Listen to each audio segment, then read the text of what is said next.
Resistência. Esse grupo ele surgiu em 2020, é liderado por mim, juntamente com a professora Deise Maria Antônio Sabag, que é da USP de Ribeirão e do PPGCI da Unesp. E esse grupo tem o objetivo de estudar e difundir as iniciativas plurais de diferentes tipologias de bibliotecas por meio de uma abordagem interdisciplinar que articula a biblioteconomia, a ciência da informação e a memória social com outras áreas do conhecimento. Então, esse grupo afirma os atravessamentos discursivos e aviva as narratividades de diferentes objetos de pesquisa, grupos sociais, revelando, assim, os processos e as dinâmicas de formação de memórias individuais e coletivas, bem como das suas implicações informacionais, sociais, políticas e culturais. Esse projeto, que foi testado ano passado, né, com 2 palestras importantes, nasce com esse nome, Projeto Diálogos entre Pesquisa, Ensino, Extensão e Inovação Social, em 2025, no qual a gente teve a participação do professor Jaime Alberto Bornacelli de Castro, da Universidade de Antioquia, que fica em Medellín, na Colômbia, e numa versão presencial, e também do professor doutor Maurício José da Costa, do Centro Universitário UNDB do Maranhão, que integra ambos integrantes do grupo de pesquisa. Hoje, nós inauguramos finalmente esse projeto, com maior institucionalidade, e contamos com a equipe de organização, Júlia Moraes Peixoto, Manuela Ferraz Moisés, ambas doutorandas do PPGB Unirio, e os colaboradores externos Pedro Wagisfeld e Tessali Soares Nabecura, da UF. Nessa primeira versão, então, a gente vai, hoje, conhecer o tema Aplicação de Tecnologias Digitais na Pesquisa sobre Objetos de Memória Coletiva, que será apresentado pelo professor doutor Cláudio José Silva Ribeiro, bolsista Produtividade do CNPq, bolsista cientista do nosso estado pela FAPERJ, professor associado do DPTD da Unirio e professor permanente do Programa de Pós-Graduação em Biblioteconomia da Unirio. E essa apresentação será mediada pelo professor doutor Durval Vieira Pereira, doutor em Ciência da Informação pelo PPGCI UF, professor adjunto e vice-chefe do Departamento de Estudos e Processos Documentais da Unirio, também integrante do grupo de pesquisa. Mas antes de eu passar a palavra para eles, eu queria agradecê-los pelo aceite do convite para participar dessa primeira aula. E esse grupo de pesquisa, ele surge também através de uma série de conexões que são conexões afetivas e simbólicas, né, sobre as relações acadêmicas. Então, os diálogos, quando a gente foi pensar nesse projeto, ele ultrapassa a ideia de apresentar apenas temáticas que envolvem ensino, pesquisa, extensão e inovação social, mas, além dessas discussões, as relações acadêmicas que perpassam pelo grupo Bibliotecas de Memória e Resistência, além do projeto de diálogos nesse momento, elas são relações acadêmicas feitas através de afetos, ou melhor, de afetamentos, né? De gentilezas e de partilhas acadêmicas efetivas. É nessa direção que o grupo de pesquisa tem caminhado, tecendo os fios da memória, compreendendo que a resistência está nessas conexões sinceras, simples, mas também que são derivas e aberturas, assim como fendas que a vida que nós modulamos é capaz de gerar. Então, o diálogo hoje entre o professor Cláudio e o professor Durval, ele não surge aleatoriamente, ele surge de uma longa história, né? Uma longa história de um encontro deles dois, enquanto profissionais, no ambiente da instituição DataPrev. E logo depois, o professor Durval passa a integrar o departamento, que o professor Cláudio já era docente, e eles continuam colaborando até hoje. Então, nesse 7/5, eu apenas estou aqui recepcionando esse encontro, que é simbólico, que é afetivo, que é acadêmico, né, de um professor quase titular com um professor que está no início da sua carreira docente, mas tem muita estrada enquanto profissional. Então, esses diálogos, eles não são só de pesquisa, ensino, extensão e inovação social, são diálogos entre amigos. Na filosofia, são os amigos, ou melhor, é a amizade que faz as coisas acontecerem de uma forma onde a gente só troca conhecimento efetivo quando tem um componente, o afeto da admiração. Bom, agradeço, então, também ao professor Alberto Calil e à professora Tatiana de Almeida, que trouxeram os mestrandos e doutorandos do PPGB, da disciplina de Fundamentos da Biblioteconomia, o tutor do EAD, Dempsey Bragante, que vai nos acompanhar, vai estar junto com a gente no online, cumprimentar os técnicos Elon Santos e Vitor Pina por tentarem aqui organizar de uma forma ótima tudo para a gente. Cumprimentar, então, a professora Ana Comandelli, do Real Gabinete de Leitura, professora Fernanda Vale, que é a chefe do DPTD, né, Departamento dos Professores. Alguns lembretes, antes de passar a palavra para eles, é que o QR Code da lista de presença está lá na porta, assim como a avaliação de pesquisa de satisfação. E o sorteio dos livros vai depender do número de inscrição do QR Code que vocês preencherem lá. Então, fiquem à vontade, passo a palavra, então, para o professor Cláudio. Posso fazer a apresentação? Primeiro, queria agradecer à professora doutora Daniele pelo convite. Eu acho que não esperava a apresentação assim, de uma forma tão afetiva, né? E também agradecer ao professor Cláudio por aceitar a mesa comigo, aos presentes e por prestigiar a nossa primeira aula aberta do grupo de pesquisa. Tentando fazer uma apresentação, e aí a professora Daniela agora me desconcertou um pouco, porque me trouxe certas lembranças, né? E aí tem tudo a ver com a questão da memória, né? Fiquei pensando do porquê de ter sido escolhido, né, para mediar a palestra, e vai ao encontro do que a professora disse, que eu acho que eu fui convidado para mediar a palestra porque hoje justamente ocupo esse lugar de interseção entre os dois grupos de pesquisa, Biblioteca, Memória e Resistência, coordenado pela professora doutora Daniele Aquiles, que fiz a conta agora, conheço há 22 anos, no nosso estágio, e o outro grupo de pesquisa, que é o OpenAI DEDOC, coordenado pelo professor Cláudio Ribeiro, que também conheço há 15 anos, assim, datas expressivas, né?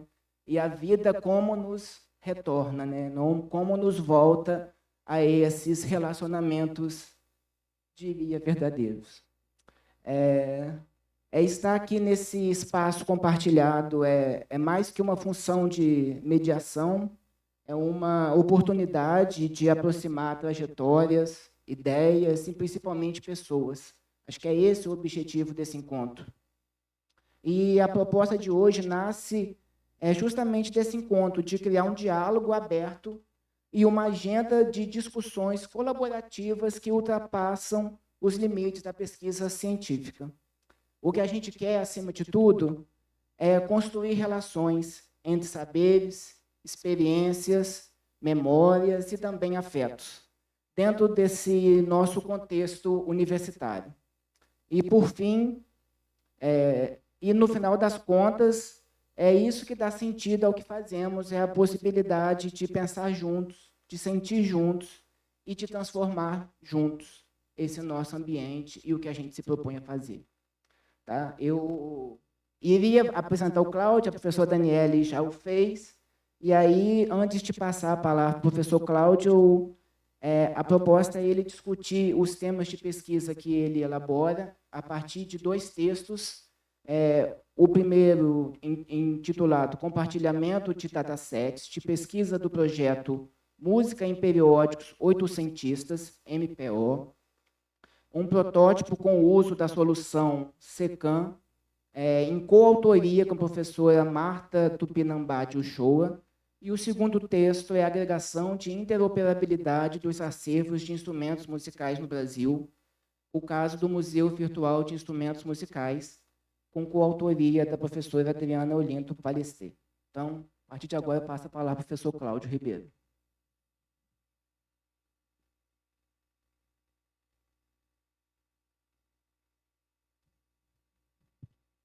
Pessoal, boa noite.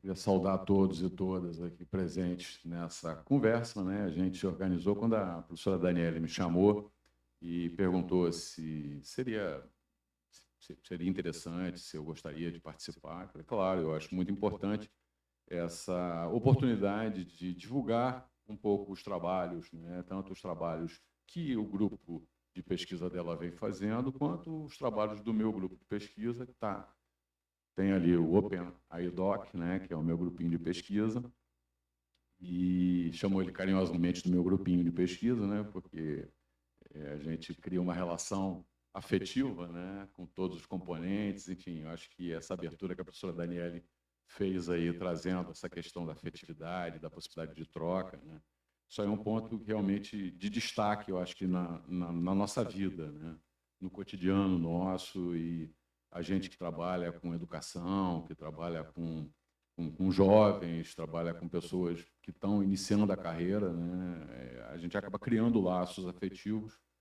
E acho que, por exemplo, essa relação que a gente tem, eu tive com o Durval, no emprego anterior que nós tivemos, né? Isso se perpetuou, né, com o tempo. E é claro que essa questão da contribuição, da colaboração, isso foi um destaque muito grande para esse trabalho que a gente vem fazendo, né? E eu procuro aqui, estou, na verdade, aproveitando essa oportunidade, para trazer para todos vocês um pouco desses nossos resultados de colaboração, né?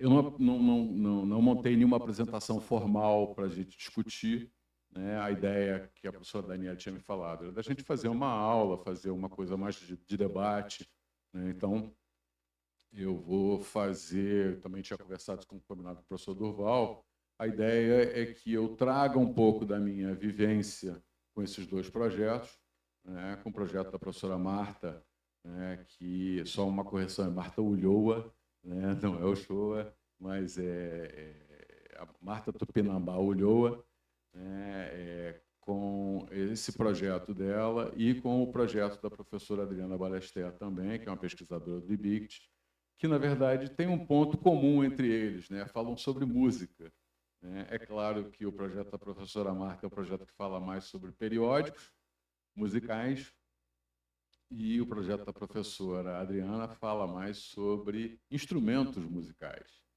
né? Então, a ideia da gente é conversar um pouco de como eu me inseri nesses projetos, né? Como eu, um professor vindo da área de ciência da informação e com origens na engenharia, na tecnologia da informação, conseguiu, de alguma forma, entrar e dialogar com esses projetos, né? Na verdade, tentar buscar elementos que, porventura, pudessem ser reutilizados, serem reaproveitados. Enfim, a ideia dessa discussão que eu vou começar a conversar com vocês aqui, né, para que a gente possa, de alguma forma, criar um ponto de contato aí, trazer até dúvidas, enfim, questões sobre esses aspectos. A gente teve uns problemas técnicos aqui iniciais, né? Eu pedi ajuda aí, o Vitor me ajudou também a fazer. Pode ser que eu me enrole aqui com algumas coisas, tá? Mas a ideia da gente aqui é falar um pouco sobre o música em periódicos do século XVIII, né? Periódicos oitocentistas, perdão, século XIX, falar um pouco sobre o Museu Virtual de Instrumentos Musicais, que é esse outro link. Eu trouxe um terceiro link para cá, mas esses dois links aqui não estavam abrindo, até o Durval me ajudou aqui, a gente conseguiu fazer uma imagem desse segundo link aqui. O terceiro link faz parte de um processo de evolução do ambiente, né? Então, eu não vou conseguir mostrar aqui, porque essa evolução está hospedada numa plataforma fora da Unirio, por um problema de acesso, as plataformas fora da Unirio a gente não conseguiu acessar, não conseguiu colocar para vocês observarem. E então a gente vai falar um pouco sobre esses dois aplicativos, e aí dentro desses dois aplicativos eu vou apresentar para vocês alguns conceitos, alguns elementos que estão sendo colocados, e a minha experiência em trabalhar com isso no intuito de compartilhar dados para tornar esse tão, digamos assim, a tão esperada ciência aberta, né, fazer com que a gente consiga contribuir para isso e consiga realmente compartilhar conhecimento, enfim, compartilhar informação, para que outras pessoas possam reutilizar. Tá? Ali embaixo eu botei os dois artigos, né, que a gente tinha deixado na chamada o link para os dois artigos, né, que é esse que o Durval começou a falar, observou sobre a agregação e interoperabilidade dos acervos, né, no caso específico do Museu Virtual de Instrumentos Musicais, né, quer dizer, o segundo link, né, é um trabalho que a gente vai falar também um pouco sobre isso, né, e o artigo que eu publiquei num evento lá em Portugal, no EDSIC, de compartilhamento de dataset de pesquisa, que é a essência dessa proposta de fazer compartilhamento, né, de fazer reuso de informação, reuso de dados, enfim. Então, eu trouxe para vocês aqui rapidamente uma visão que é quase que o fio condutor de como é que a gente vai conversar aqui, né, para a gente poder dialogar um pouco sobre isso. Vamos ver se eu consigo acertar aqui. Ele falou para eu fechar. Cadê? Da escape. Agora foi. Sabe?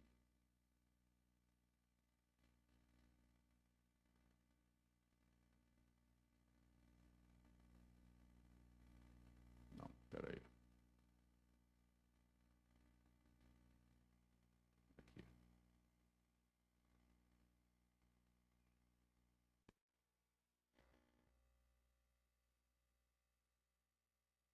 Acertei, tá vendo? Bom, pessoal, essa aqui, aquilo que eu tinha comentado com vocês, né, a ideia é que a gente acessasse o site, né? O site está aqui, o endereço está lá no outro slide, né? Esse aqui é o site que está onde estão hospedados o nosso objeto de pesquisa, né? Quando eu chamo de nosso objeto de pesquisa, a professora Marta trabalha com isso desde 2002. Eu estou trabalhando com ela desde 2022, né? Mas eu já assumi isso como o meu objeto de pesquisa também. Esse projeto da professora Marta, é um projeto que acho que é o pessoal da internet. Esse projeto da professora Marta é um projeto que agrega notícias de periódicos, né, do século XIX, e são periódicos que estão depositados na Biblioteca Nacional. Então, são periódicos que estão disponíveis na Biblioteca Nacional. A professora Marta tem um projeto que trata essas notícias sobre gêneros musicais, né, e ela tem um processo praticamente manual, né, de acessar os periódicos e extrair dos periódicos textos que interessam ao projeto dela em relação a gêneros musicais que ela vem trabalhando. Tá? Então, por exemplo, agora, ontem eu fiz uma reunião com ela e ela está entrando com dados. A gente tem cerca de 4.300 notícias aqui, né? Trechos de notícias. Não são notícias por completo, são trechos de notícia que envolvem esses gêneros musicais. E ela agora está começando a trabalhar com a Traviata, né, com a Ópera Traviata, e buscando notícias sobre a Ópera Traviata nesses periódicos. Tá? E a partir desse recolhimento dessas notícias, né, ela faz as análises dela, da musicologia, enfim, faz a análise do material de pesquisa dela. Né? Então, ela agora está trabalhando com a Traviata, mas ela tem dezenas, são cerca de 95 gêneros, se não me engano, musicais, que ela trabalha.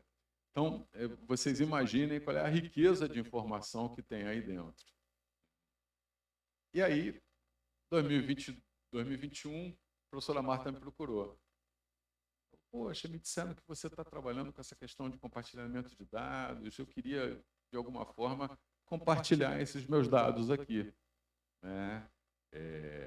Hoje, a gente até lançou uma nova versão do site, né? Essa versão está a versão atualizada, que tem uma possibilidade de você fazer download. Tá vendo? E tem um download aqui.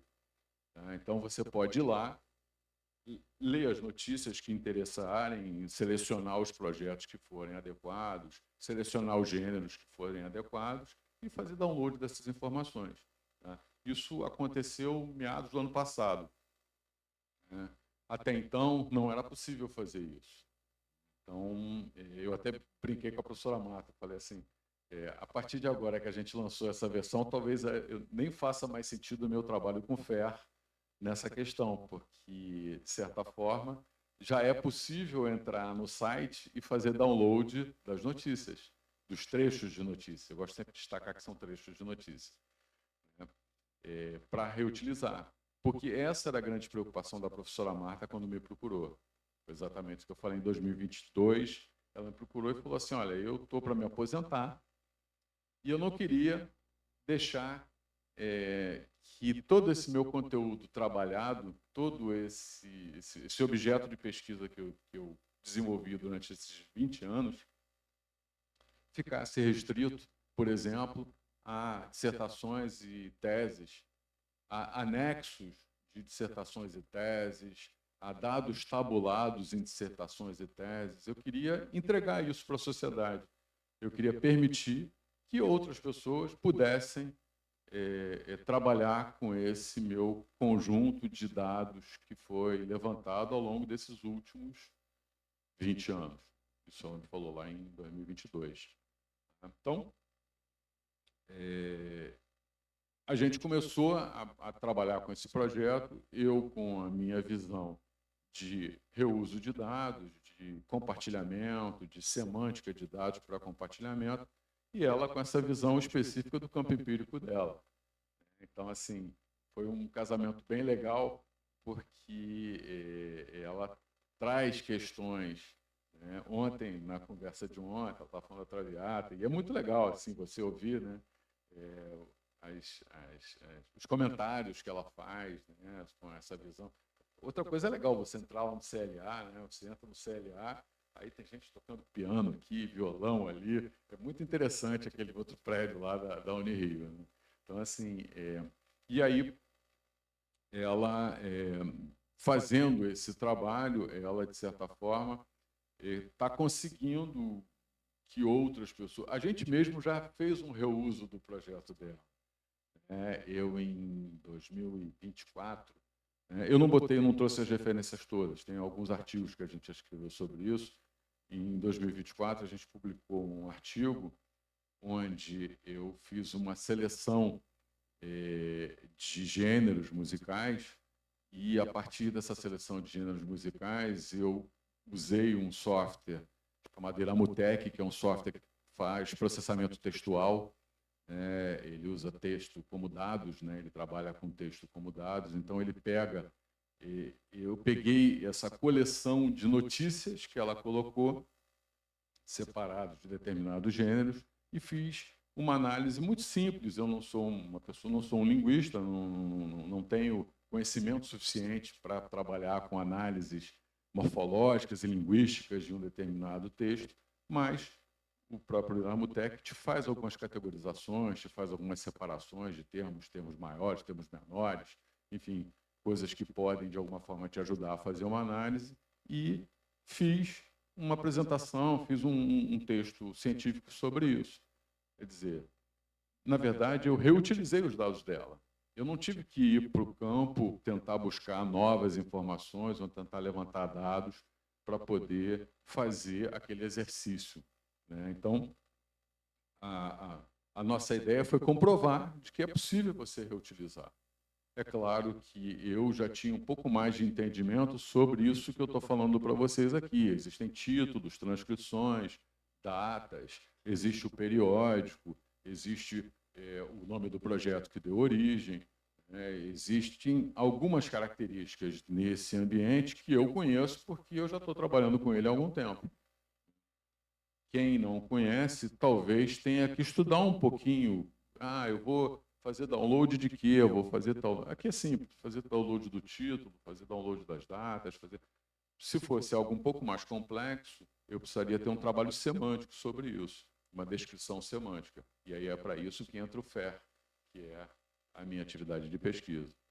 Então, na verdade, esse exemplo, né, que a gente está trabalhando com os periódicos oitocentistas, é um exemplo que nos traz muita alegria, né, em demonstrar que é possível, sim, você pegar um trabalho que foi feito ao longo de anos, que é essa base de 4.300 registros, né, e permitir que outras pessoas possam visitar essa base e fazer outras análises, né? Tem uma frase de um pesquisador. Eu trabalhei há muitos anos com questão de dados abertos, compartilhamento de dados, né? E tinha um pesquisador chamado Rufus Pollock, da Open Knowledge Foundation, né? Que é a empresa, a instituição, na verdade, que trabalha com essa ideia de compartilhamento de informações, né? E que motivou o desenvolvimento de algumas ferramentas,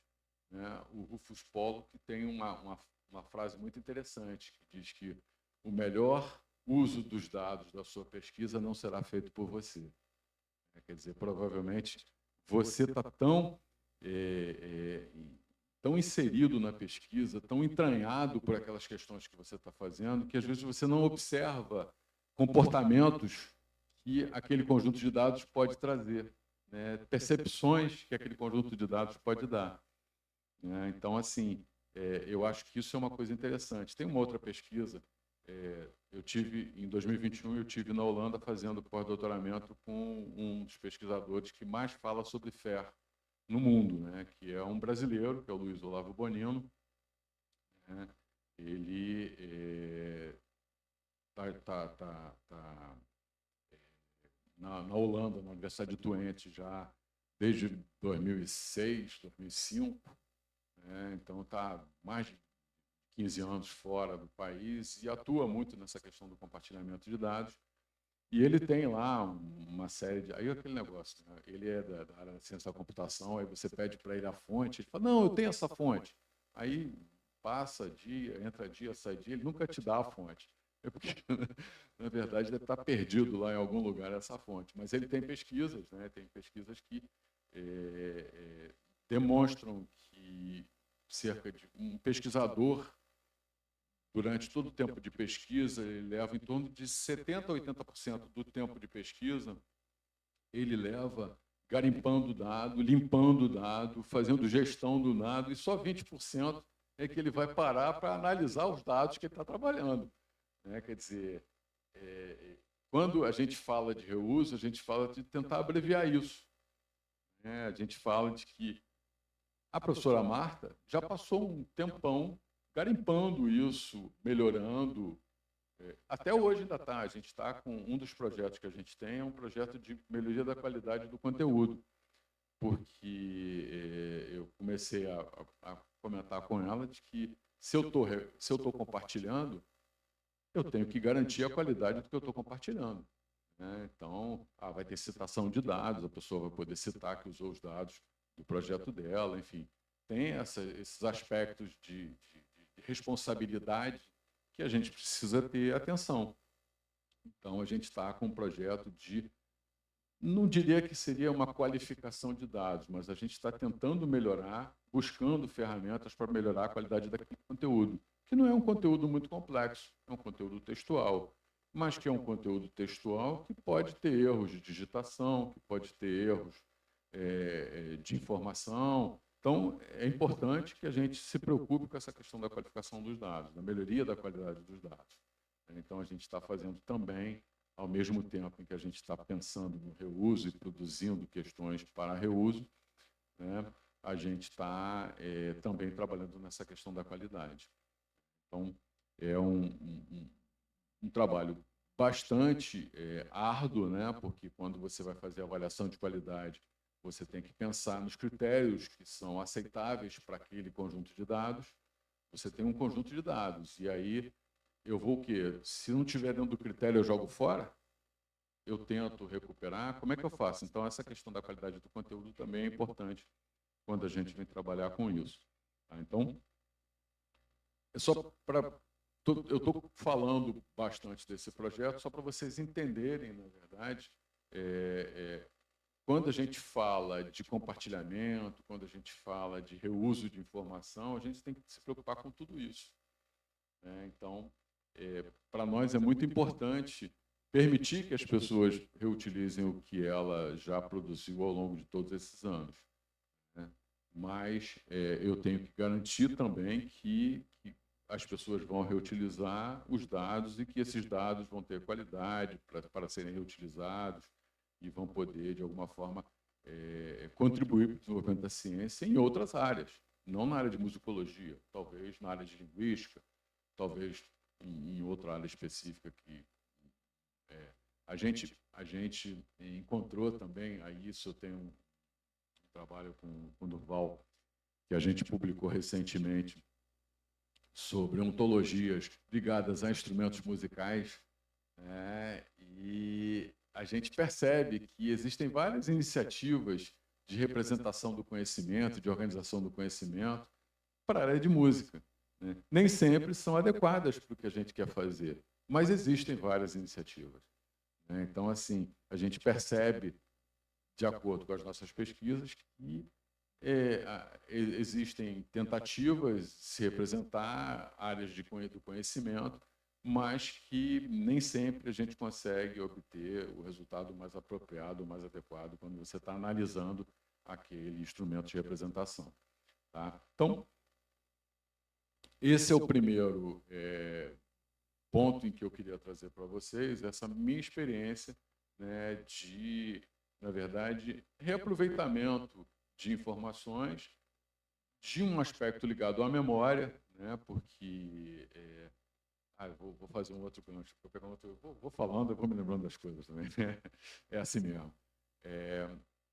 Quando eu tive, ano passado, com o pessoal lá da Universidade Nova de Lisboa, né, eu fui procurado por um aluno do professor Daniel Alves, não é o jogador de futebol, é um professor da Universidade Nova de Lisboa.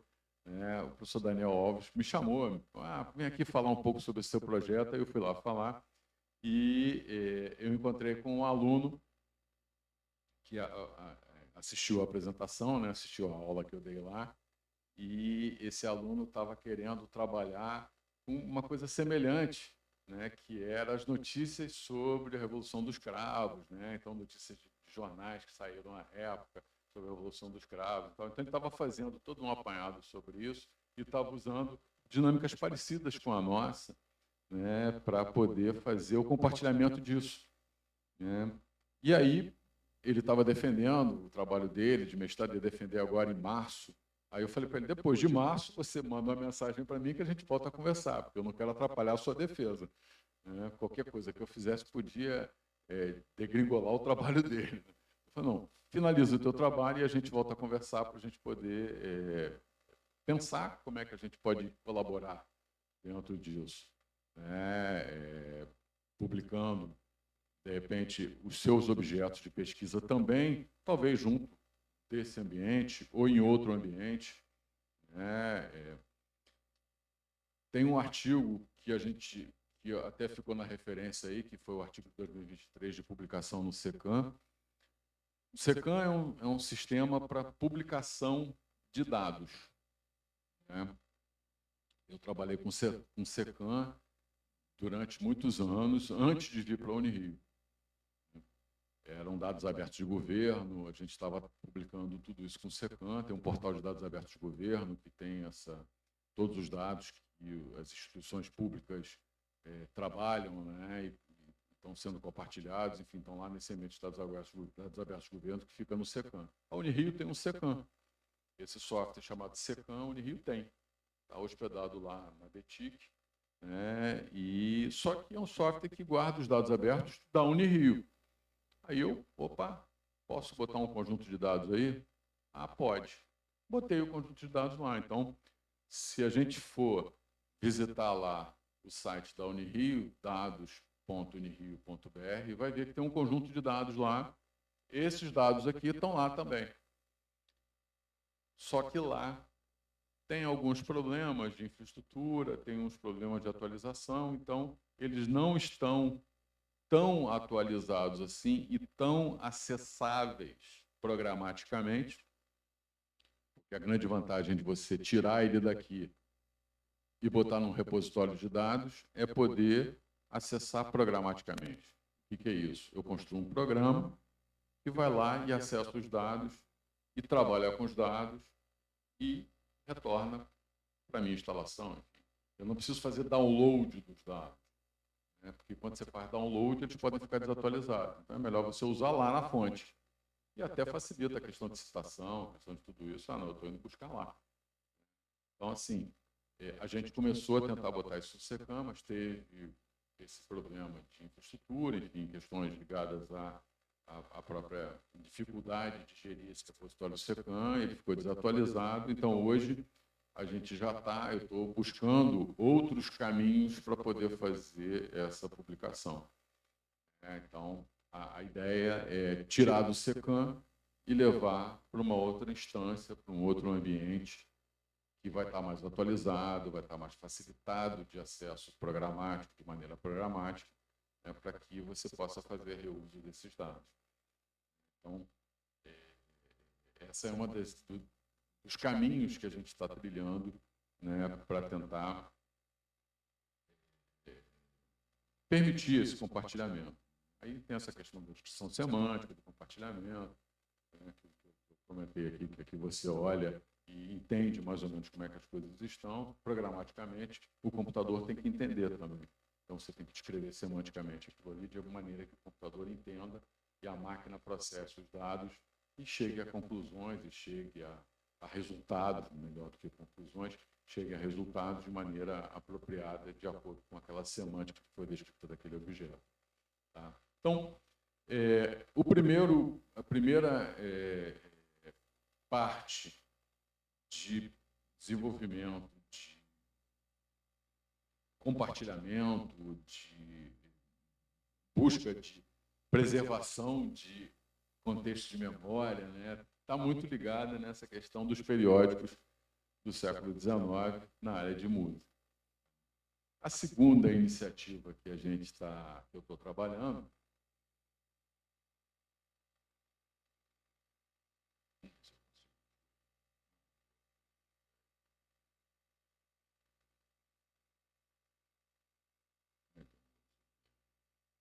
acho que eu tenho que fazer isso.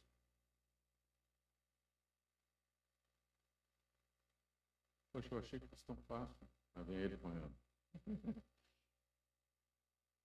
Eu não estou conseguindo mudar para a segunda página aqui.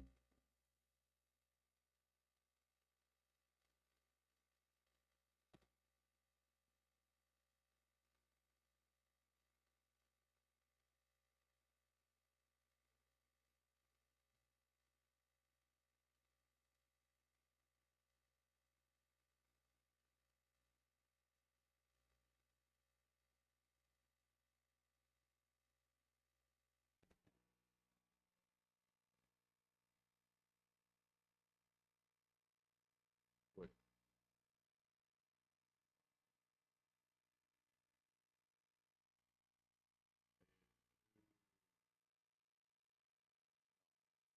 Vai.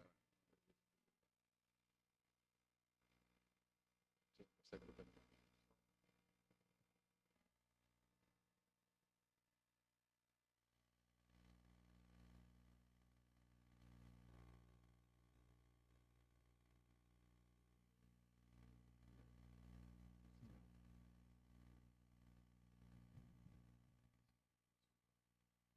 Teve um probleminha técnico aqui, mas esse é o outro contexto de pesquisa que eu tenho trabalhado.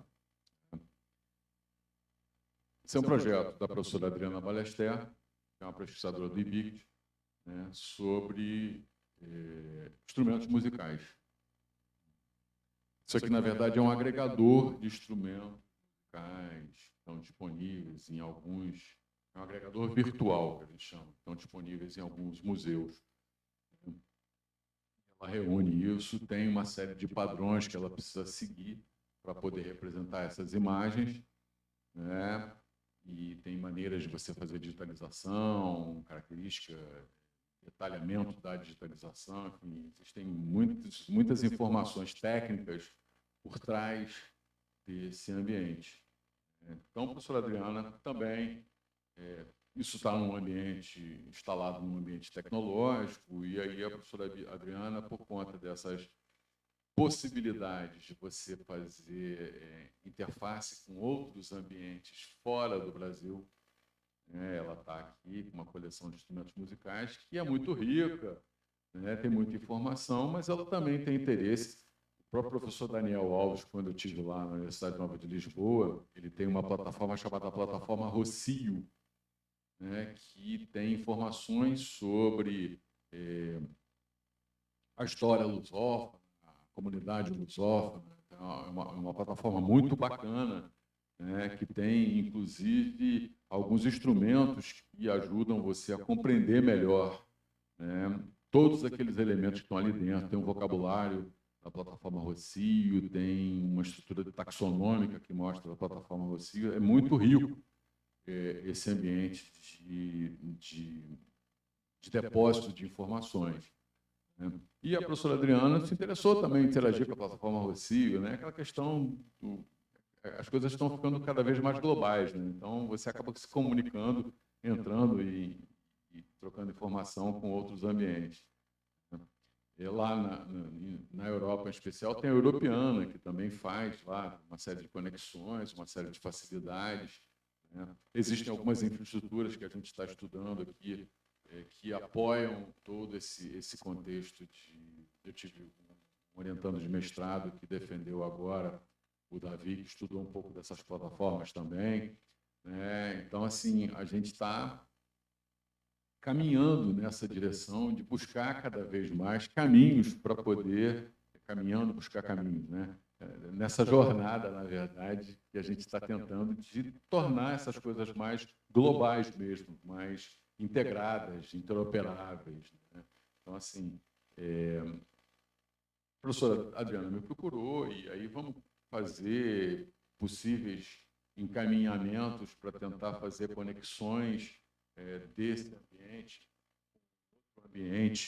ambientes externos, enfim, internos, e aí nos ambientes internos, a primeira conexão que surgiu foi com a Brasiliana Museus.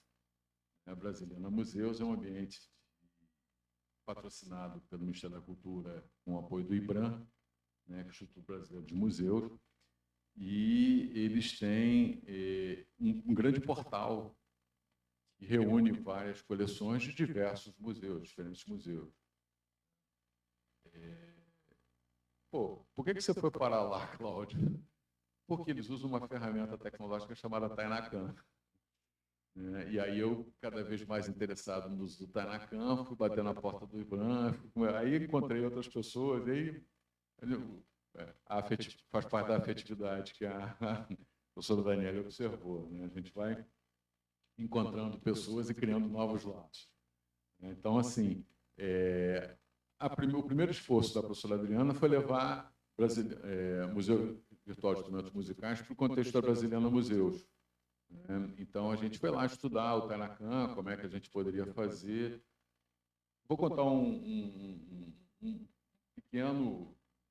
pequeno detalhe disso, né?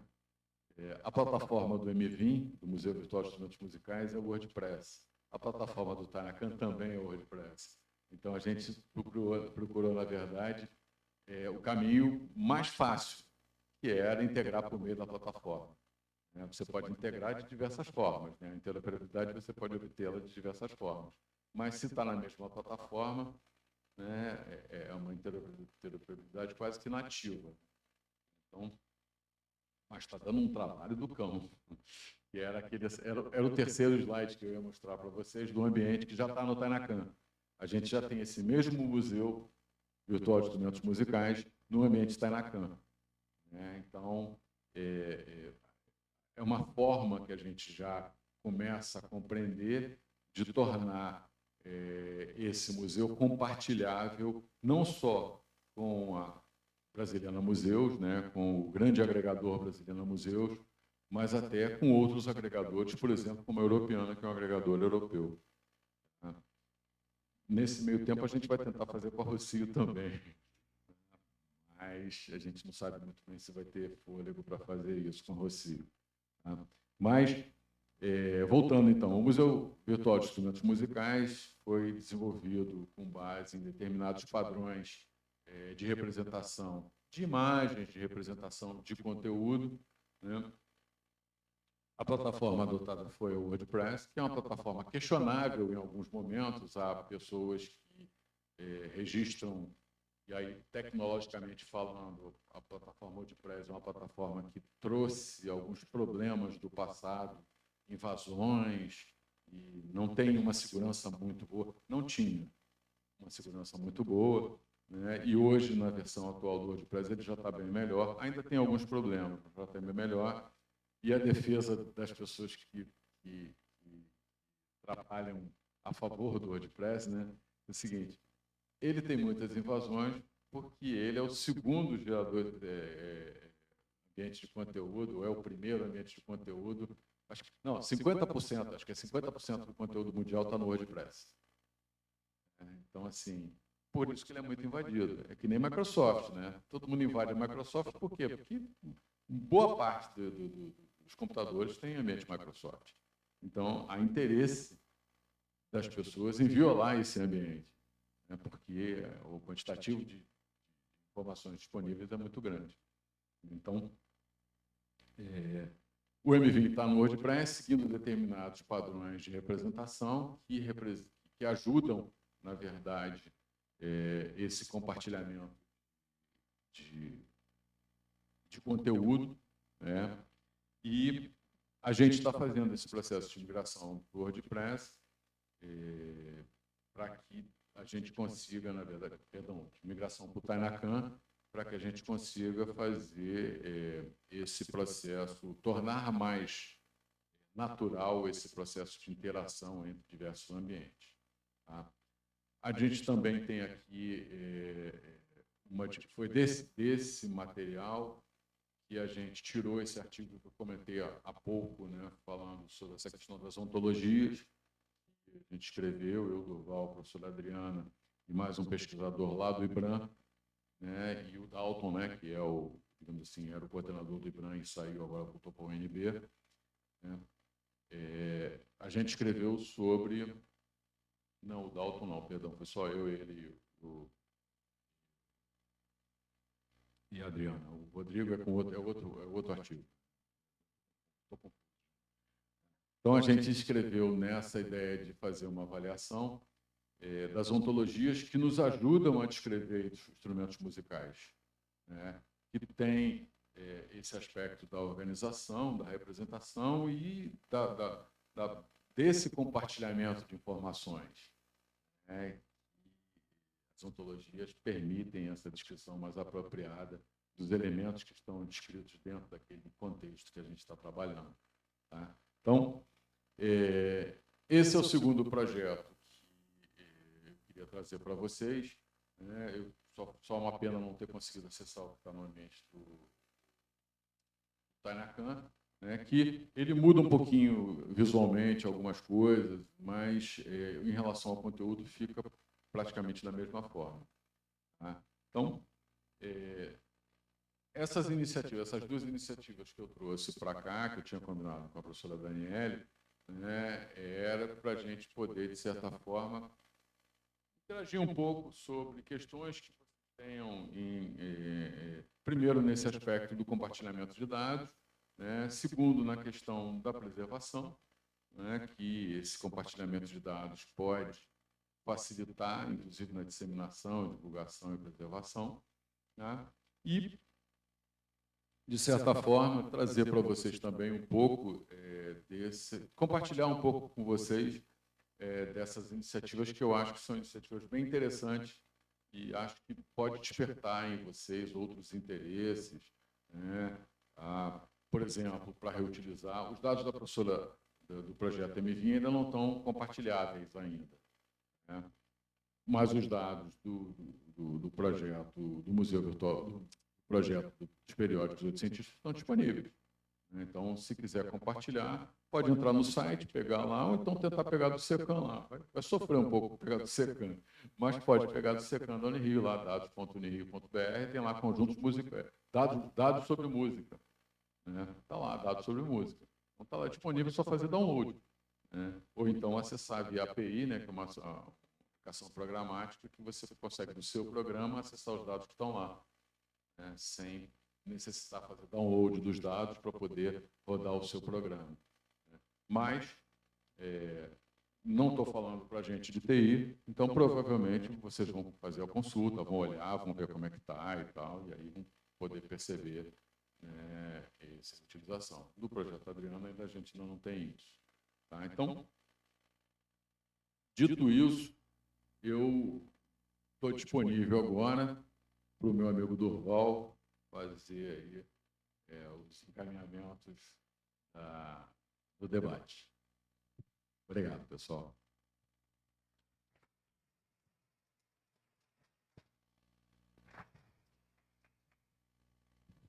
Obrigado, professor Cláudio. Durante sua fala, alguns pontos me chamaram a atenção, principalmente em relação ao nosso ponto aqui, né, do grupo de pesquisa, que seria a memória, né? Me chamou a atenção o motivo do elo entre, no primeiro trabalho, né, com a professora Ulloa, o motivo de elo entre a sua pesquisa e a dela, que, na verdade, vem de uma questão de memória, a princípio, um legado, né, como pesquisadora, que, ao se aposentar, muitas pesquisas e muitos dados de pesquisa acabam ficando, como o professor mesmo falou, né, numa espécie de limbo, né, dentro de anexos de dissertações e teses ou artigos mais antigos, e aí numa tentativa de dessa memória continuar sendo utilizada, né, e se tornar cada vez mais, né, dentro desse contexto de memória, de pesquisa, como também geração de memória coletiva, essa tentativa de usar a tecnologia como meio de preservação, divulgação e uso e principalmente reuso, né, que eu acho que é uma novidade que o seu trabalho aí traz com essa questão de reuso de dados de pesquisa. Me chama a atenção também a ligação de vocês, né? O grupo de pesquisa também para olhar esse trajeto que é feito, né? O Cláudio dentro de um departamento ligado a processos técnicos administrativos, né? Uma experiência tanto teórica e prática em tecnologia, indo buscar nas artes o seu ambiente empírico, né? Principalmente no caso dos dois objetos de memória coletiva, a questão de tentar utilizar esses instrumentos como fontes de informação para contar histórias, né? E aí, no primeiro caso, a gente traz as notícias sobre música em periódicos oitocentistas, e no segundo, instrumentos musicais como fontes fundamentais para o entendimento dessa história da música, porque também são instrumentos antigos, em sua possibilidade, hoje em dia, a gente percebe cada vez mais escasso pessoas que saibam executar esses instrumentos. Então, esse museu funciona, para quem não consultou o museu, sugiro que visite. Acho que a gente não conseguiu mostrar aqui, né?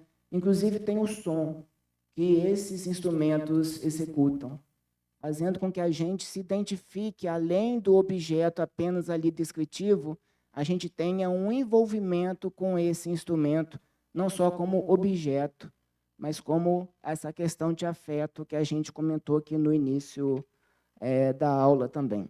Estou me organizando aqui dentro das minhas anotações, tá?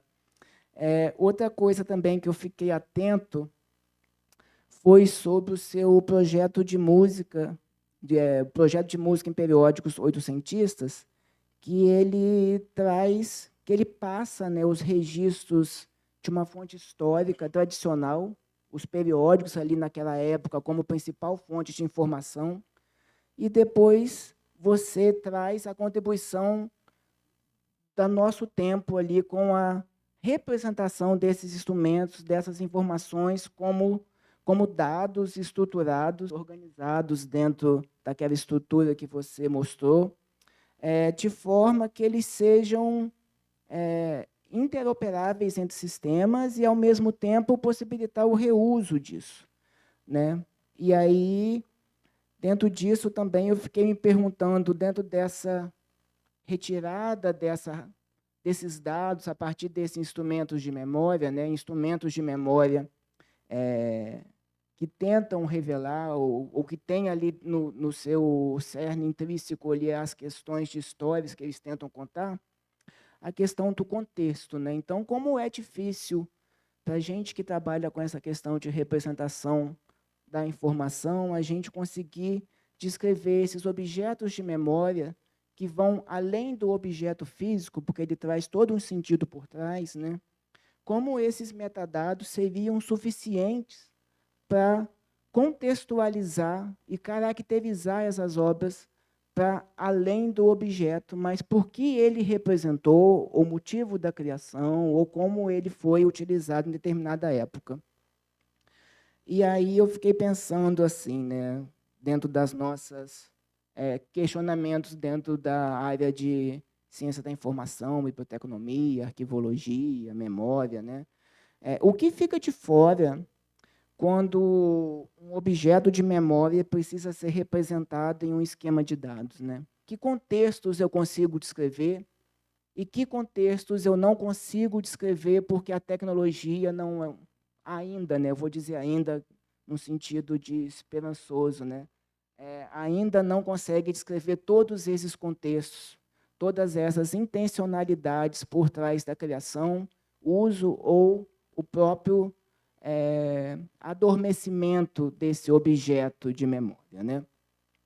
Ou como nós, profissionais da informação, podemos atuar para que a representação desses objetos de memória não se torne potencialmente descontextualizada ou fragmentada, né? Para que não sejam apenas objetos descritos, mas que tenham relação entre si com esses contextos, né?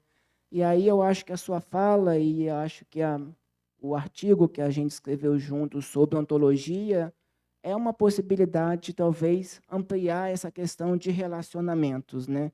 Como esses relacionamentos são possíveis de trazer para esses objetos ali quase que instâncias isoladas, né? Essa questão de ligação, de contexto e de interferência tanto do social sobre o objeto, quanto do objeto de memória sobre o social. E eu acho que isso acaba contextualizando historicamente, reinterpretando como esses instrumentos são vistos, né, de acordo com contextos específicos. Isso amplia não só o acesso a esses documentos, porque a gente aqui está falando desses reusos, né, da reutilização desses dados a partir desses instrumentos. Mas só acho que vai além, porque constrói um sentido, um novo sentido sobre esses objetos a partir desses reusos, a partir dessas novas visões, né? A partir do momento que eu proponho o reuso de dados sobre instrumentos musicais ou sobre as notícias publicadas em periódicos oitocentistas, eu acabo ampliando isso para além da área da música, para que outras áreas do conhecimento, literatura, né? Você deu o exemplo da dificuldade da linguística em trabalhar, no caso da semântica, né? Mas como outras áreas podem utilizar essas representações digitais sobre objetos de memória, no caso da área de música, para desenvolverem suas pesquisas dentro do seu próprio campo de atuação. E, de forma geral, sim, o que eu observa é que nessa era digital, produzir conhecimento científico sobre objetos de memória coletiva não significa apenas estudar esse passado. Acho que significa, sobretudo, organizar, conectar, reativar essa memória coletiva através dessas ligações e esses reusos que são propostos através do seu trabalho, garantindo que ela permaneça viva, né, que esses objetos continuem sendo ouvidos, mesmo que de forma digital, através do site, ou as notícias continuam sendo revisitadas a partir desse compartilhamento dessas informações, dessas extrações de notícias, tornando elas acessíveis e em constante transformação. O que eu queria te perguntar, e é mais uma curiosidade, né? A partir dessa dinâmica que você propôs do reuso desses dados, principalmente em relação aos periódicos de música, queria saber como foi a sua experiência a partir do reuso, de procura, de reuso efetivo, além do que você descreveu, que produziu o artigo, como que isso está sendo utilizado, ou como você observa que o reuso de dados científicos está sendo utilizado pela comunidade científica de forma geral. Obrigado, Durval. Essa é a pergunta do milhão. Na verdade, eu vou começar só comentando aquela questão que o Durval trouxe da representação. Acho que isso aí é importante a gente destacar isso, né? Todo o processo de representação, ele leva em consideração um contexto, né? Você tem lá o contexto e aí, a partir desse contexto, você começa a representar a informação para atender os usuários, para atender a representação, enfim, para atender. E quando você faz isso, você define metadados, você desenvolve os metadados, aí você vai seguir um padrão de metadados que vai, de alguma forma, te ajudar a representar aquilo ali, né? No nosso caso, foi muito curioso, porque tanto o MVIM quanto a Brasiliana Museus, esse é o artigo que está citado no material que a gente passou. Tanto o MVIM quanto a Brasiliana Museus foram feitos seguindo padrões, seguindo normas mundiais, seguindo normas de representação museológica, enfim, foram trabalhados com isso. E, no entanto, esse artigo que a gente colocou como referência aí faz uma análise comparativa dos dois ambientes. E houve a necessidade de fazer adequação, né? Então, por mais que você, ao representar uma realidade, você busque respeitar o contexto, você busque seguir um determinado padrão, sempre vai haver necessidade de fazer uma adaptação, uma adequação, porque esse contexto me lembra muito aquela ideia de relevância da informação lá que Salasevich falava, né? De que a relevância ela é variável em relação ao contexto. Dependendo do contexto, o que é relevante pode deixar de ser relevante. Então, quando você mapeia metadados, quando você faz representações de um determinado contexto, você pode, não é nem cair no erro, mas você pode ter um problema porque aquela representação que você fez diz respeito a um momento, a uma necessidade, né? Então, quando você vai de alguma forma representar para um outro contexto, para um outro ambiente, pode ser que você precise adaptar não só o conjunto de requisitos que você identificou para representar aquele objeto, mas talvez até uma adaptação de normas, alguma coisa, uma questão de internacionalização. Então, assim, acho que a questão dos metadados, esse artigo que a gente apresentou aí nas referências, de certa forma, endereça um pouco para essa questão do mapeamento, né? Tem até uma técnica que a gente chama de crosswalking, que é uma técnica que você faz umas pontes entre metadados, né? Na verdade, é uma tabela de para, quase que a gente poderia entender como uma tabela de para. Era isso, passou a ser aquilo, tá? Então, é o tal do crosswalking, é um nome bonito, né? De para, crosswalking. Então, essa é a questão dos metadados que ele pontuou, né? E a pergunta do milhão que eu falei, que é essa coisa do reuso, a gente não tem como saber. né? A minha ideia, a nossa ideia inicial, né, quando a gente desenhou esse projeto, quando a gente montou esse projeto, era fazer... Existe um ambiente de compartilhamento que tem uma sigla muito feia para o brasileiro, se chama Fair Data Point, né? Imagino o que é Fair Data Point, né? Acho que é FDP, né?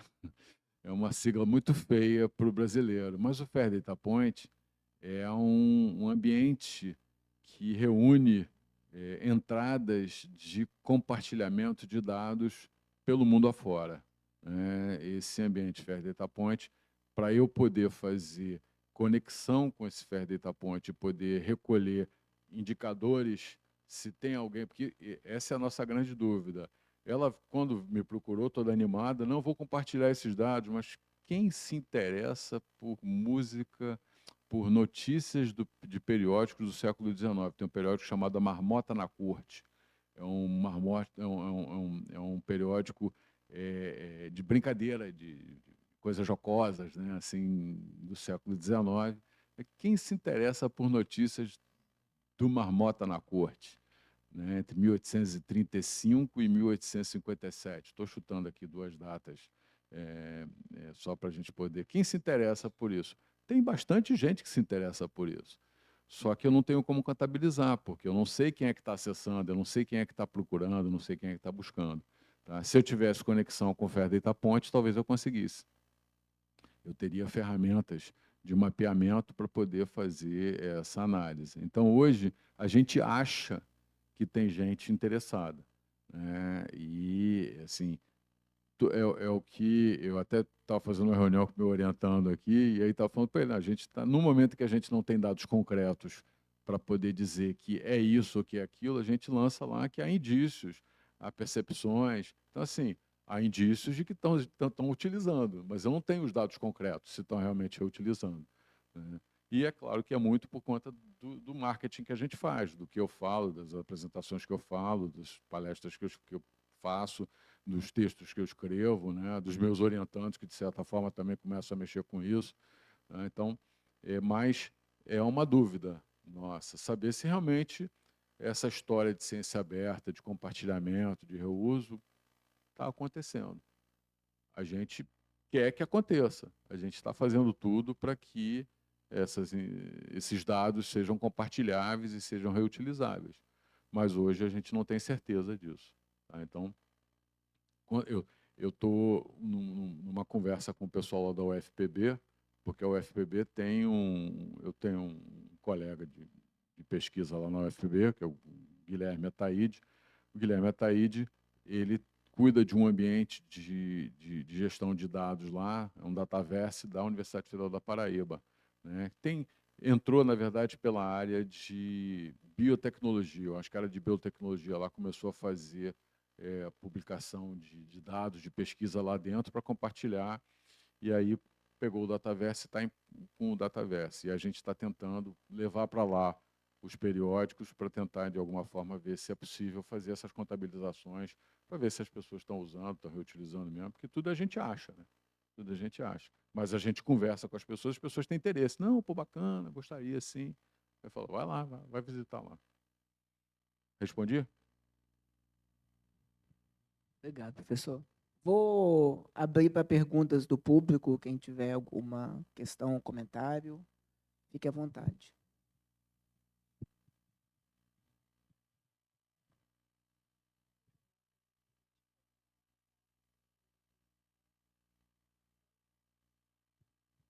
Gente, vamos fazer aqui uma primeira rodada com 2 ou 3 perguntas. Então, quem tiver alguma pergunta para fazer, levanta a mão que eu levo aí o microfone e depois eles respondem.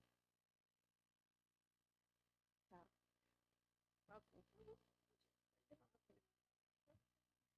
Boa noite. Eu estou muito contente de estar aqui, é maravilhoso. Eu posso dizer que tem um público interessado, sim, nesses dados.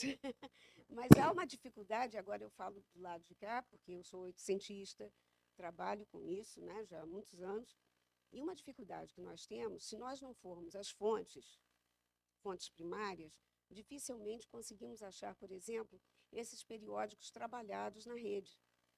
Isso, para mim, foi uma grande surpresa. Eu até tentei achar aqui da professora Ulloa e não consegui ainda. Devo ter posto alguma coisa errada. Não falta aquilo que o senhor falou, um pouco mais de marketing, de informação da informação? Porque nós não... Para mim está sendo uma... Quer dizer, eu sei que há, mas todo esse envolvimento, para mim, está sendo uma grande surpresa.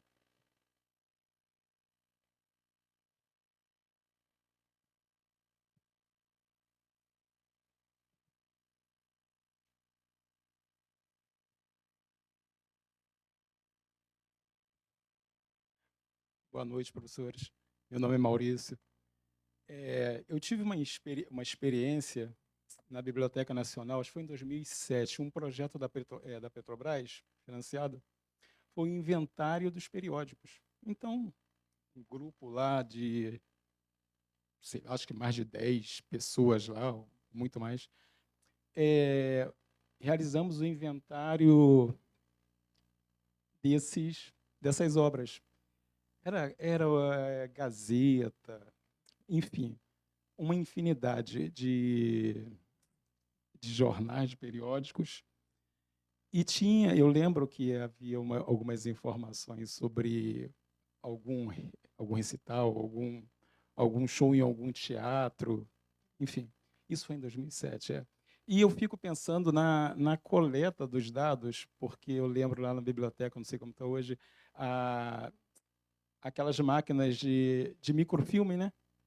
Que o acesso, ou você vai dar pelo físico ou por essa máquina. E eu fico imaginando quão trabalhoso foi a busca de escrever todas as partes, fazer lá uma representação lá da informação, pegar esse jornal fisicamente lá, ou se deu ao encontro da informação na própria máquina. Eu queria saber se foi por uma dessas vias.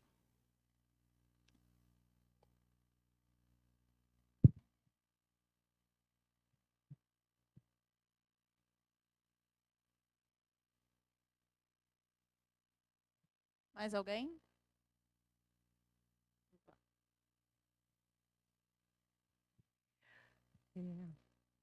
Boa noite, professor.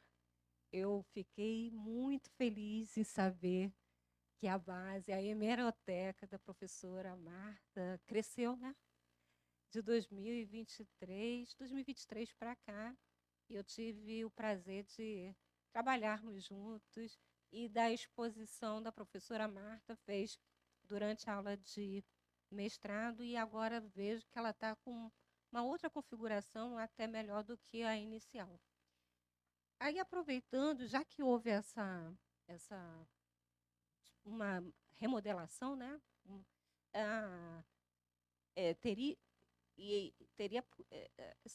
Será que seria possível também transportá-la para a base do Tainacan? Do repositório Tainacan, né? Ilvana.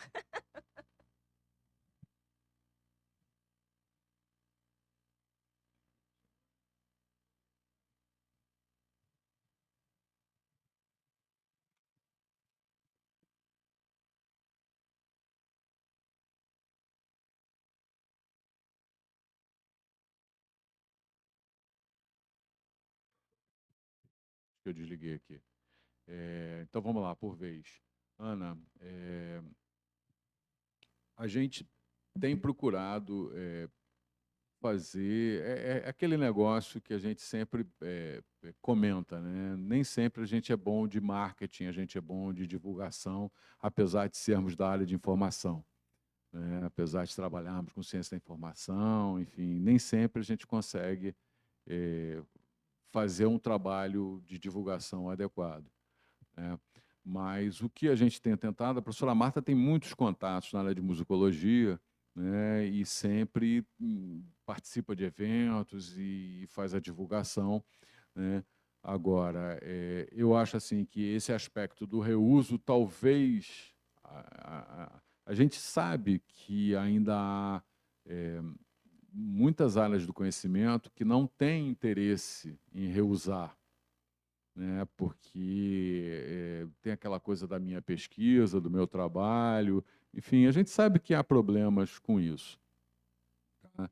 Mas realmente a gente precisa criar uma estratégia de disseminação, de divulgação mais eficaz e talvez até o erro seja pensar numa estratégia tecnológica para resolver isso, como, por exemplo, o Fair Data Point, que a gente tem uma visibilidade mundial, mas só para quem trabalha com FAIR, né? Para quem não trabalha com FAIR, pode nunca ter ouvido Fair Data Point, porque não tem a ver com gestão de dados, não quer fazer gestão de dados de pesquisa, né?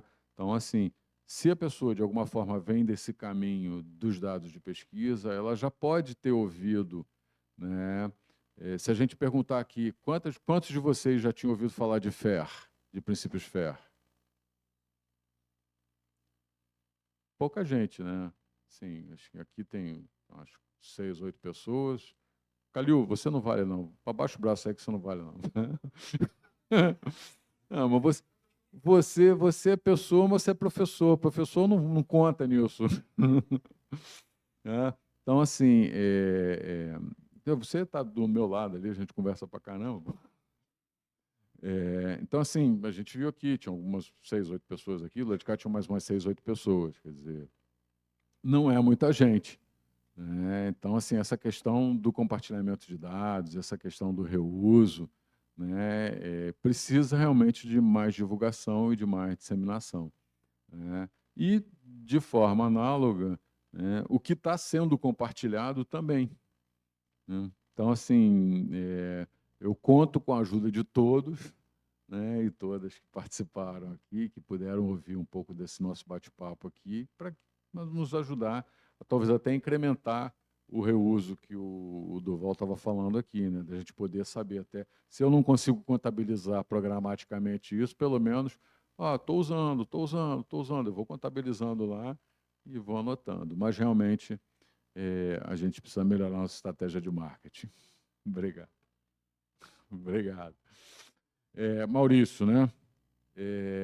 Maurício, o trabalho é artesanal, tá? O trabalho é artesanal. Normalmente são projetos de pesquisa que ela faz e ela elege lá um determinado tema, né, nesse projeto de pesquisa, como, por exemplo, agora ela está com a Traviata.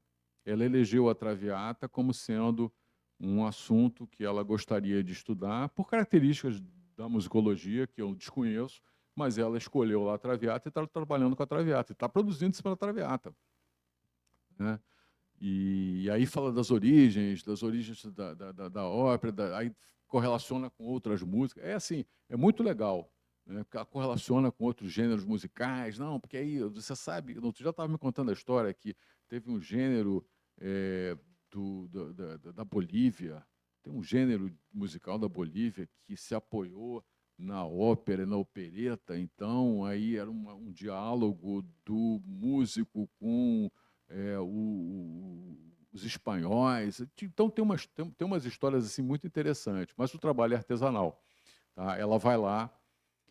Hoje você tem a hemeroteca digital, né, disponível, então hoje você vai lá na hemeroteca digital e pega o periódico, faz lá a seleção do trecho, né, transcreve a seleção do trecho. Eu tô dando assim estou sendo muito sucinto, tá? E aí, a partir dessa seleção do texto, aí tem problema de OCR, que aí a ferramenta não faz um OCR muito bom. Então, assim, mas você seleciona, vem lá o texto.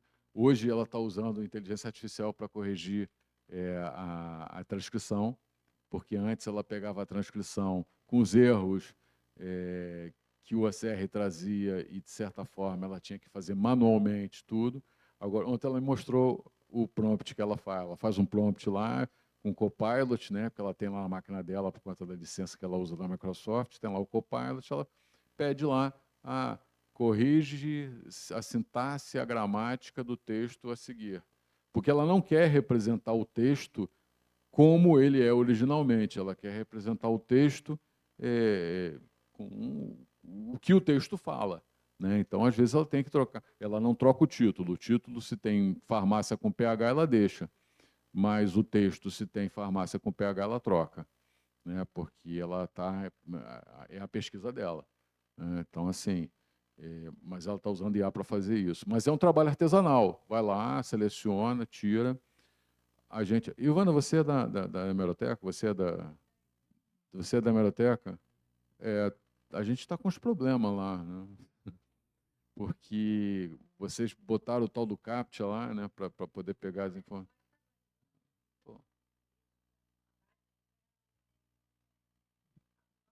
Uhum.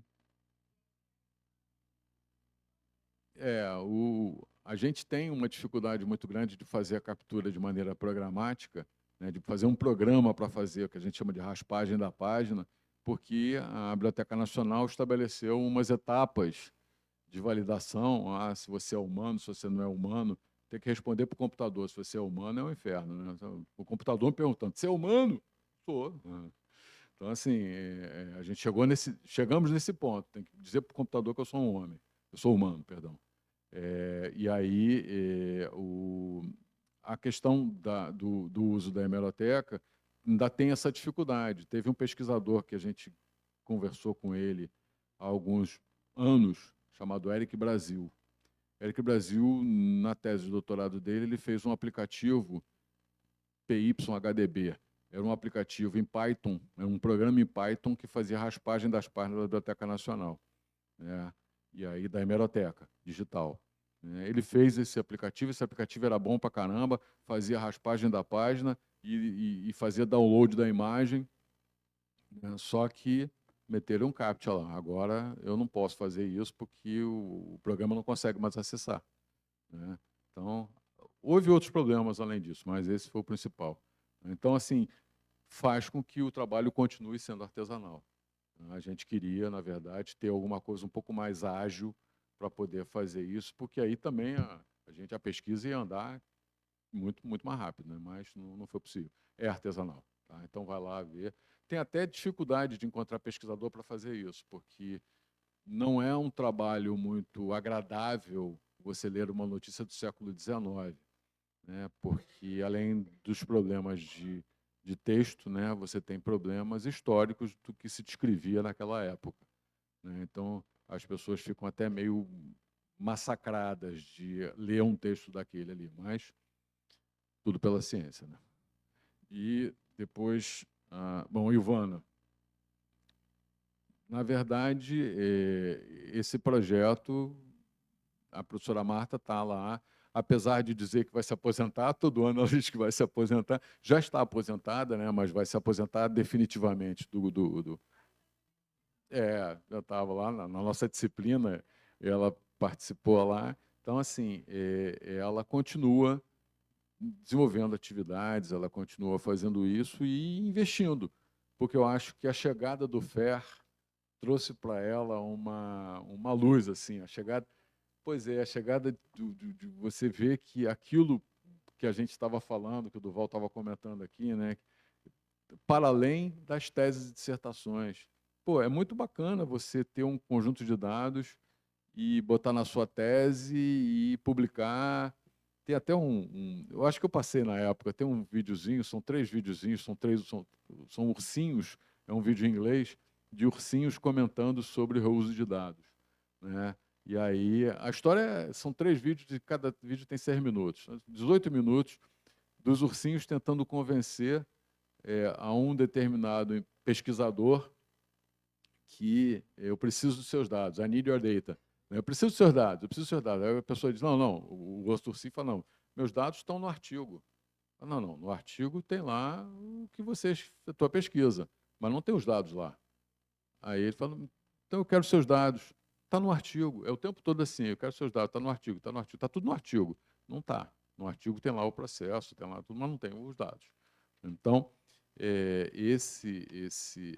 o que eu acho que o que tem motivado a professora Marta a fazer esses investimentos, essas transformações, é isso, é a possibilidade de ver que o trabalho que ela fez está sendo útil para outras pessoas, né? Então, assim, é muito legal poder participar disso. Tá bom? Posso fazer só uma intervenção rápida aqui sobre o questionamento da professora Ana? Conheço o seu trabalho como pesquisadora de texto português do século XIX também, e percebo também a sua dedicação em tentar compartilhar esses dados, compartilhar em eventos, compartilhar em publicações. Eu acho que o grande desafio hoje dos pesquisadores, e aqui a gente tem alguns pesquisadores e futuros pesquisadores, né? Eu acho que é a gente conseguir socializar essa pesquisa. A gente ainda é muito preso na pesquisa isolada. Às vezes, a gente não consegue nem falar para os nossos pares, a gente não consegue socializar a pesquisa entre a própria ciência. O que dizer da geração de uma pesquisa cidadã, onde realmente a pesquisa chegue até a população, a gente conseguir falar com a grande massa, né? Eu acho que numa época de desinformação, onde a gente precisa cada vez mais reafirmar determinados posicionamentos e informações, é importante que eventos como esse, eu acho que cumprem esse papel, porque trazendo, né, puxando sardinha aqui para o evento, que é a primeira aula, e espero, né, exista a programação de outras, porque dentre os nossos inscritos não tinham apenas pesquisadores ou estudantes de mestrado, doutorado e graduação. Tinham profissionais e tinham pessoas interessadas. Eu acho que a estratégia de marketing, aí elogio a equipe de divulgação do evento, conseguiu romper uma bolha, e a gente conseguiu perceber isso através dos dados presentes na lista de inscritos, de onde essas pessoas estavam vindo. Então, talvez, acho que eventos como esse, como o que a senhora realiza lá no Real Gabinete Português, seja um pequeno passo ou início para que essas pesquisas realmente cheguem a todos e não fique tão isolado como a gente percebe hoje, né? Obrigada, professores, pelas respostas. Bom, a gente ainda tem um tempinho, então a gente pode fazer uma segunda rodada. Calil ali já levantou a mão.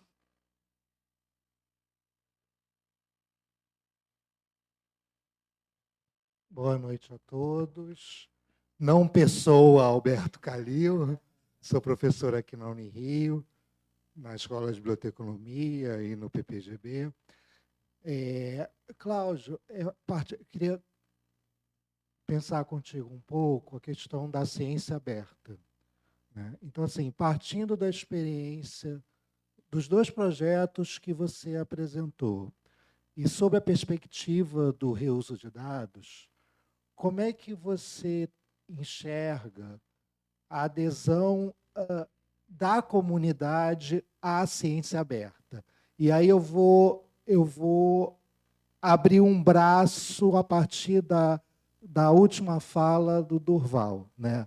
Comunidade discursiva da área de informação, né? Comunidade de profissionais que atuam em bibliotecas e unidades de formação, e, sob uma perspectiva da ciência cidadã, comunidade mais ampla, por exemplo, de músicos interessados em instrumentos musicais que estão nos territórios. Mais alguém?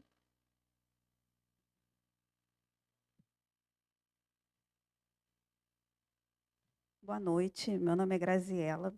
Eu trabalho com a memória da Progep aqui da Unirio. E eu queria saber qual é a maior dificuldade para preservar a memória dessas informações na internet.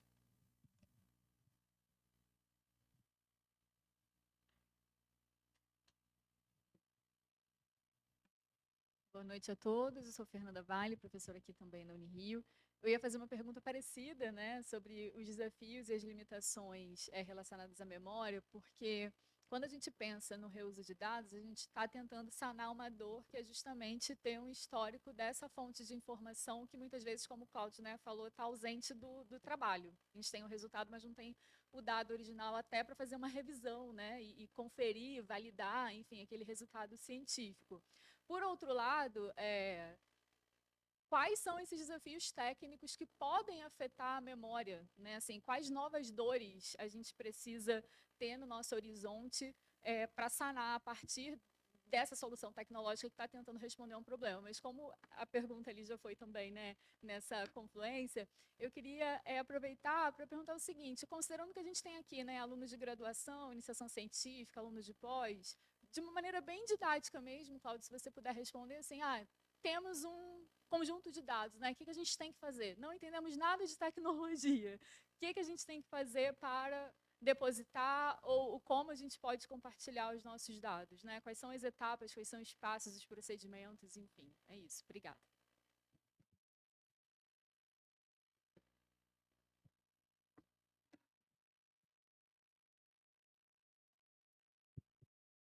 Bom, eu pedi só um minutinho. É o seguinte, professor Durval, quando eu disse do marketing, da divulgação, é a divulgação desse trabalho mínimo, que esse é que a gente não tem acesso.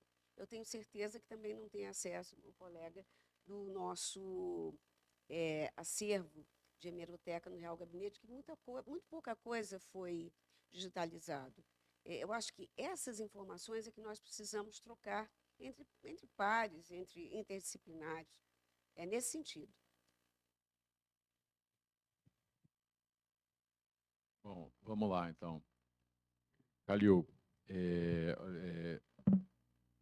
difícil essa pergunta, tá? Mas vou tentar aqui trazer um pouco da minha experiência, do que eu tenho percebido. Que, como eu falei, comentei com o Durval, a gente nem sempre tem indicadores para poder avaliar se realmente a eficácia desse processo, né, de reuso de dados.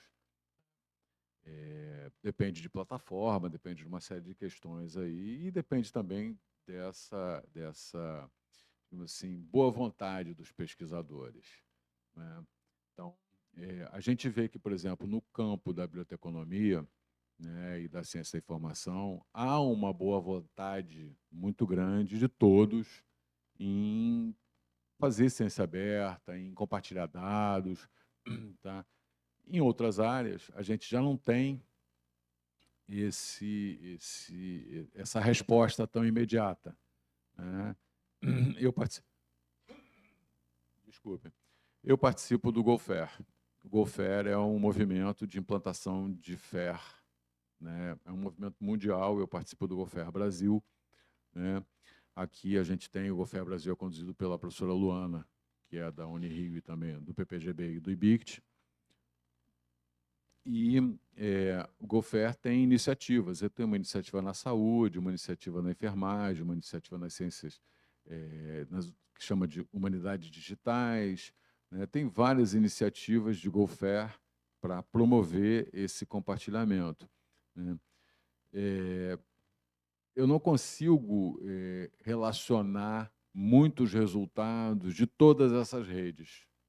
Eu consigo ver a Fiocruz no GoFair Saúde tendo alguns resultados, principalmente motivados lá no passado pelo problema da Covid, né? Aquele projeto Vodan, teve um projeto muito bacana que foi o Vodan, que era a Virtual Outbreak Data Network, que era uma rede internacional de dados da Covid, né? Que foi puxado pelo FAIR também, né?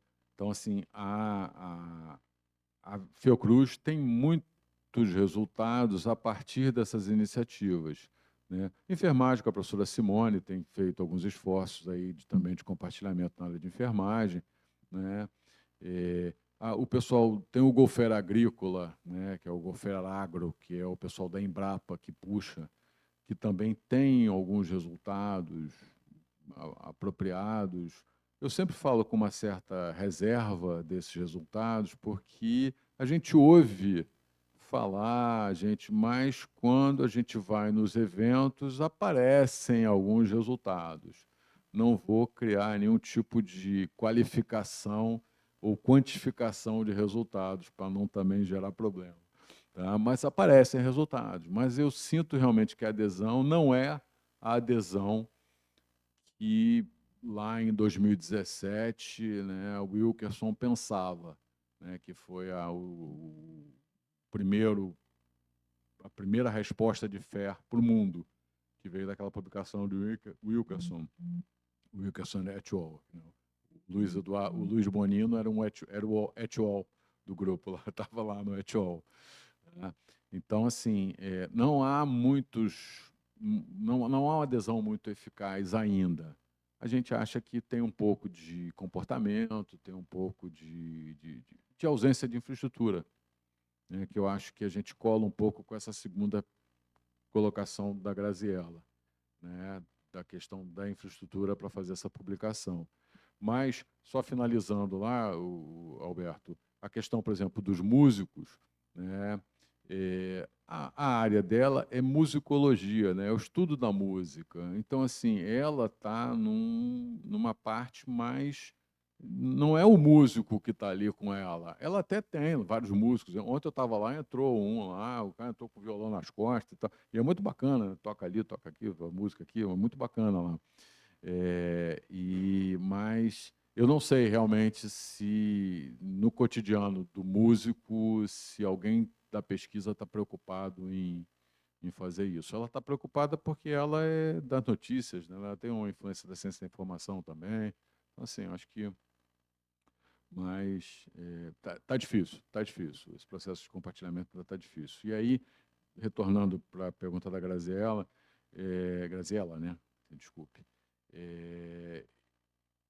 Para você fazer a publicação, você tem que ter infraestrutura, né?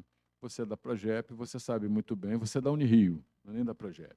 Não vou falar da Progep. Você é da Unirio, então você sabe que a gente tem sérias dificuldades aqui de infraestrutura tecnológica, né? E aí eu faço coro com o pessoal da biblioteconomia, os problemas que a biblioteca tem com repositório, né? Então, assim, e o que você precisa para compartilhar é ter um repositório.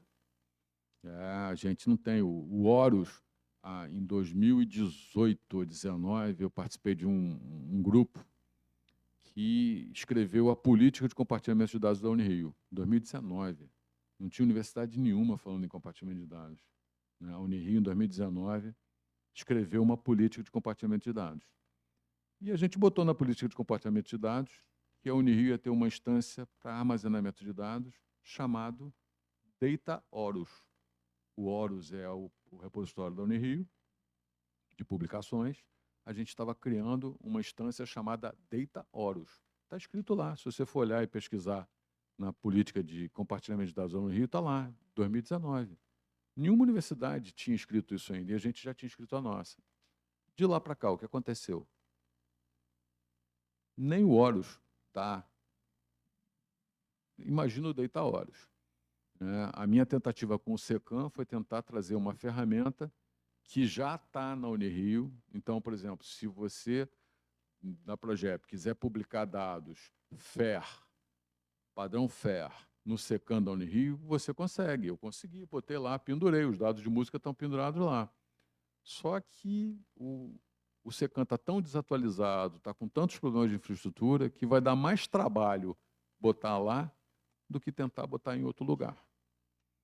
Então, a questão da infraestrutura é o fundamental para isso. Então, se a gente tiver algum esforço para retomar essa infraestrutura, pode ser que a gente consiga voltar, né, para essa ponta de lança, né, tentando já dizer que a gente estava na frente, né. E, Fernanda, a questão da infraestrutura e a questão dos passos, né? Você falou dos passos também? Isso. Os passos, FAIR não dá, o princípio FAIR tem um trabalho que a gente chama de ferificação, né, que tem um fluxo de transformação de dados para que eles sejam FAIR, alinhados com FAIR, né, chamado de ferificação. Vem do verification lá, né? Então, o processo de verificação tem um conjunto de etapas lá para serem cumpridas, né? Primeiro, você tem que olhar o contexto, depois você tem que ver metadados, depois você tem que ver padrões, depois você tem que ver interoperabilidade. Então, tem um conjunto de passos para fazer isso, né? A gente tem, em alguns artigos, eu publiquei algumas coisas sobre isso, o que a gente fez com o projeto da professora Marta, né, para tentar, de alguma forma, gerar o que a gente chama de hoje de um FDO. É tudo sigla. O pessoal de TI adora sigla. É um FDO, é um Fair Digital Object. Então, você gera um FDO e aí publica ele, por exemplo, no SECAM. Eu tentei gerar um FDO, publicar no SECAM da Unirio, não deu certo, né? Agora, se eu conseguir levar lá para o Dataverse da Universidade Federal da Paraíba, vamos ver o que vai acontecer. Tá? Mas tem que ter programa para fazer isso, para pegar, empacotar os dados, porque os dados tem que ter, é como se fosse uma cebola. Você tem o dado, né, que é o dado que você descreveu, aí tem uma casca em cima do dado, que é a descrição semântica dele, o que ele faz, tem uma outra casca em cima dele, que é o identificador. Né? E o identificador tem que ser persistente. Não pode ser uma URL, que é o que a gente vê normalmente nas páginas. Tem que ser um DOI, tem que ser um handle system, tem que ser alguma coisa que seja persistente, para você, daqui a 20 anos, quando você for acessar esse conjunto de dados, o identificador é o mesmo. Tá? Então, tem que ter lá um identificador persistente. Então, tem que juntar isso. Infraestrutura, capacidade de geração de identificador persistente, metadados e descrição semântica. Né? Só isso. Né? Descrição semântica já é bastante enrolado. Né? Mas o DOI é...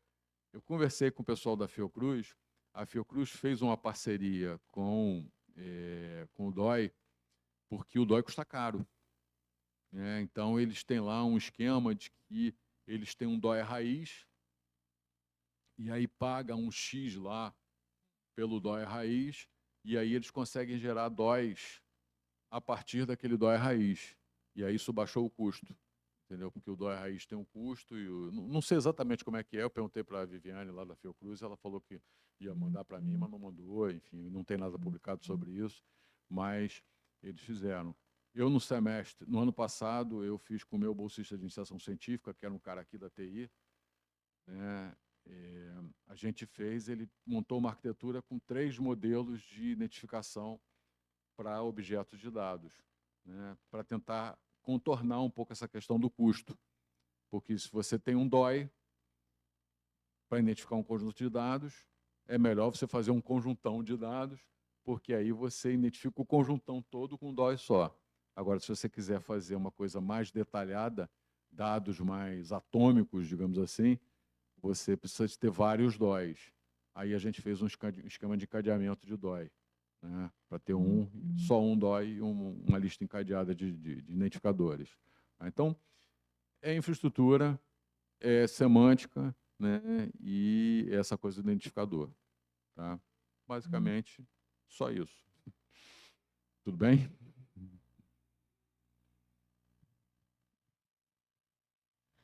Bom, pessoal, a gente, então, agradece com uma salva de palmas para o professor Cláudio, professor Durval.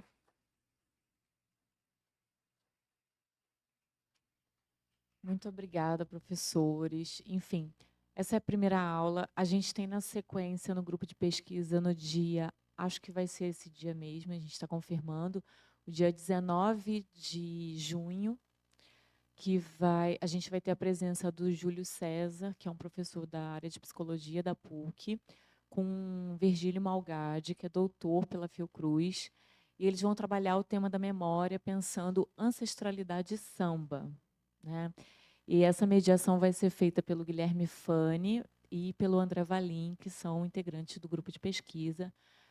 Guilherme doutorando do PPG da Unirio, e André Valim, que é mestre em Memória Social. Bom, tenho alguns recadinhos. A Manu pediu que vocês depois avaliem o evento lá pelo QR Code, e a Júlia vai fazer agora o sorteio aqui dos presentinhos, enfim, que o pessoal do Memória Social me deu aqui para sortear agora.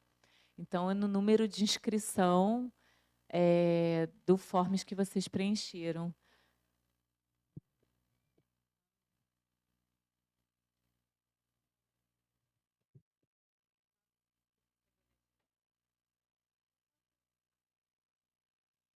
Vamos lá, gente, para encerrar esse encontro aqui. A gente tem 5 livros, então eu vou pedir para os 5 docentes presentes aqui, acho que tem exatamente 5, para que cada um fale um número de 2 a 60. Vou começar aqui pelo professor Cláudio, por favor. 37.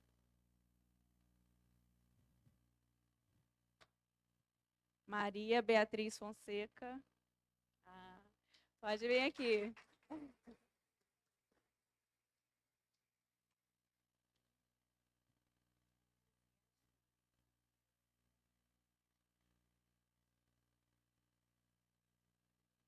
Vou fazer o segundo. Professor Durval.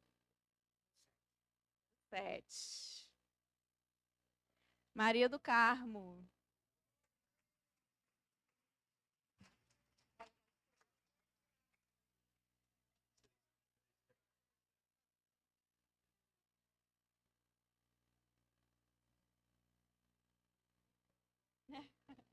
Mostra o livrinho, mostra o livrinho.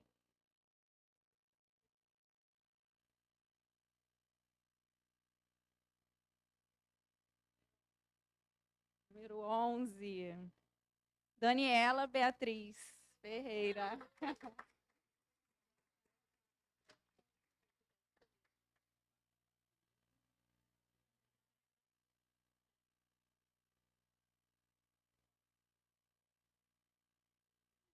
Depois você pode escolher um aqui, tá? Tá bom. Tirem foto aqui com a mesa. Calil, você. Pode falar, de 2 a 60, que ainda... 13. Thaísa Lage.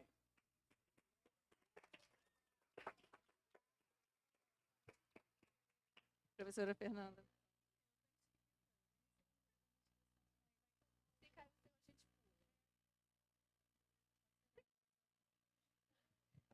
Cinquenta e 55.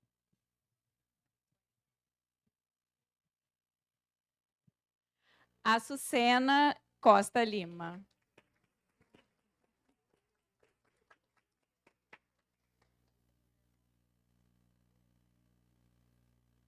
Parabéns aos ganhadores.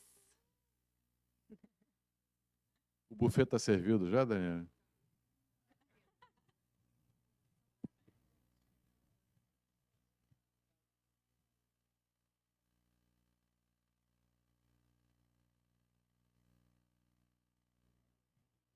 Gente, então, dou boa noite a todas as pessoas. Muito obrigada pela presença. Enfim, acompanhe o Instagram do grupo de pesquisa, que a gente vai ter novidades por lá.